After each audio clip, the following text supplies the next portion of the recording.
Abdul Muttalib বললেন, বেটিরি আয় আমার সঙ্গে।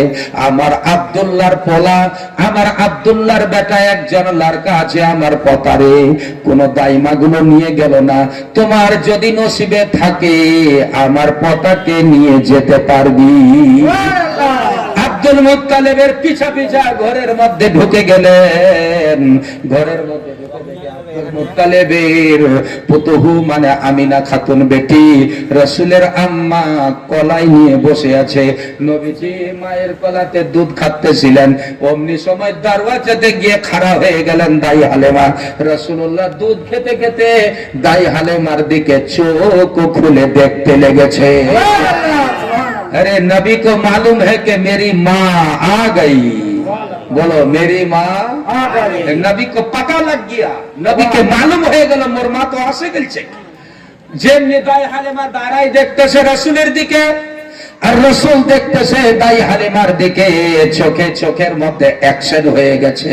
হাকিকতে মা দাই হালিমার দিকে রাসূল দেখতে দেখতে আমিনা বুঝে গেল আমার বেটা মনে হয় ওই দাইমার কলাতে যাবে। সুবহানাল্লাহ। দাইমাকে বলতে লাগলেন, আমিনা বলে, বুবুরে কি খবর?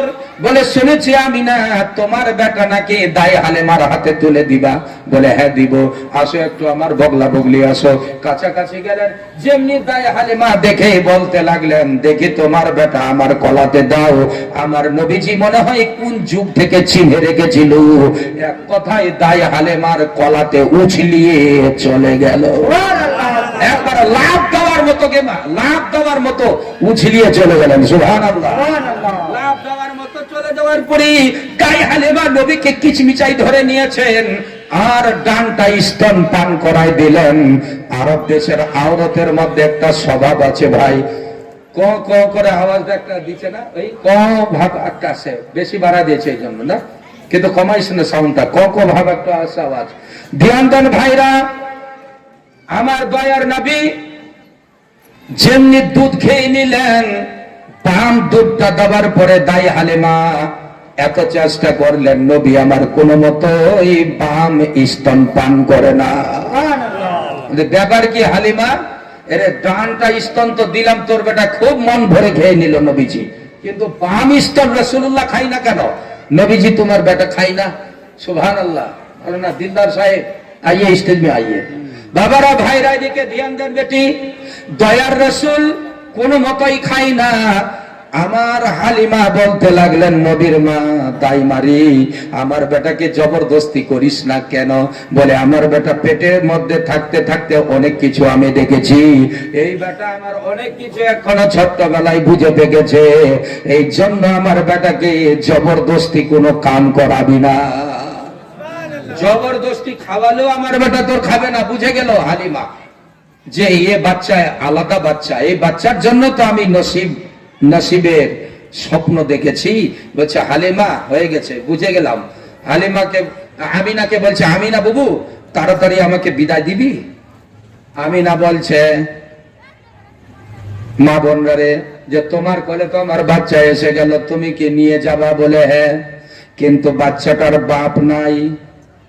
এই বাচ্চার বাপ না থাকার কারণে বেশি টাকা পালন পোষণে পাবি না। হালিমা বলছে, আমার অত টাকার দরকারও নাই, আমার তোমার বাচ্চাটার দরকার। তোমার বাচ্চাকে পালন করে যদি আমার নসিব খুলে যায়, আমার আর তোমার দৌলতের দরকার না। রাসূলের ছোট্টবেলার ঘটনা জীবনীতে লিখছে, বাবা দাই হালিমা তোমার কোলে কে এসেছে দেখো না, দাই হালিমা তোমার কোলে কে এসেছে দেখো না, দিন দুনিয়ার বাদশা সে যে তাজদারে মদিনা, বাদশা সে যে তাজদারে মদিনা, সাপ হয়ে ছায়া করে, সাপ হয়ে ছায়া করে, বাতাস এসে হাওয়া করে, তাজদারে মদিনা, রহমতেরও খাজানা, রহমতেরও খাজানা, দিন দুনিয়ার বাদশা সে যে তাজদারে মদিনা। আরে রহমতেরই খাজানা, নবী রহমতেরই খাজানা, দিন দুনিয়ার বাদশা মাগো তাজদারে মদিনা, তাজদারে মদিনা। দাই হালিমা তোমার কোলে কে এসেছে দেখো না, দাই হালিমা তোমার কোলে কে এসেছে দেখো না, দিন দুনিয়ার বাদশা সে যে তাজদারে মদিনা, মদিনার তাজদার, দিন দুনিয়ার বাদশা তোমার কোলের মধ্যে চড়ে গেছে হালিমারি। আর চিন্তা করার দরকার নাই, এই কোলেতে নবী চড়ে গেল মানে তোমার ভাগ্য খুলে গেল। নারে তাকবীর, নারে রিসালাত।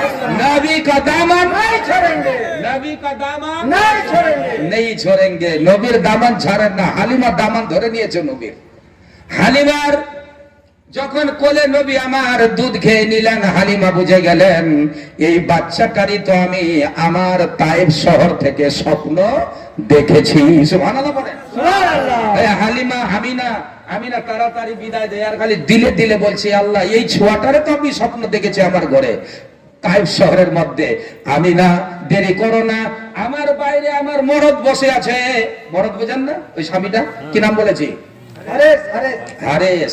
আল্লাহ ইয়াহবের কঠিন আকারিয়ার মতো একেবারে শক্ত লোক। আকারিয়া মানে বুঝেন, মানে খুব রাগা লোক। শুনগে মাগন তোগরবের আকারিয়া মরেছে নাকি গে, ওটা বের আমার কথা কইস।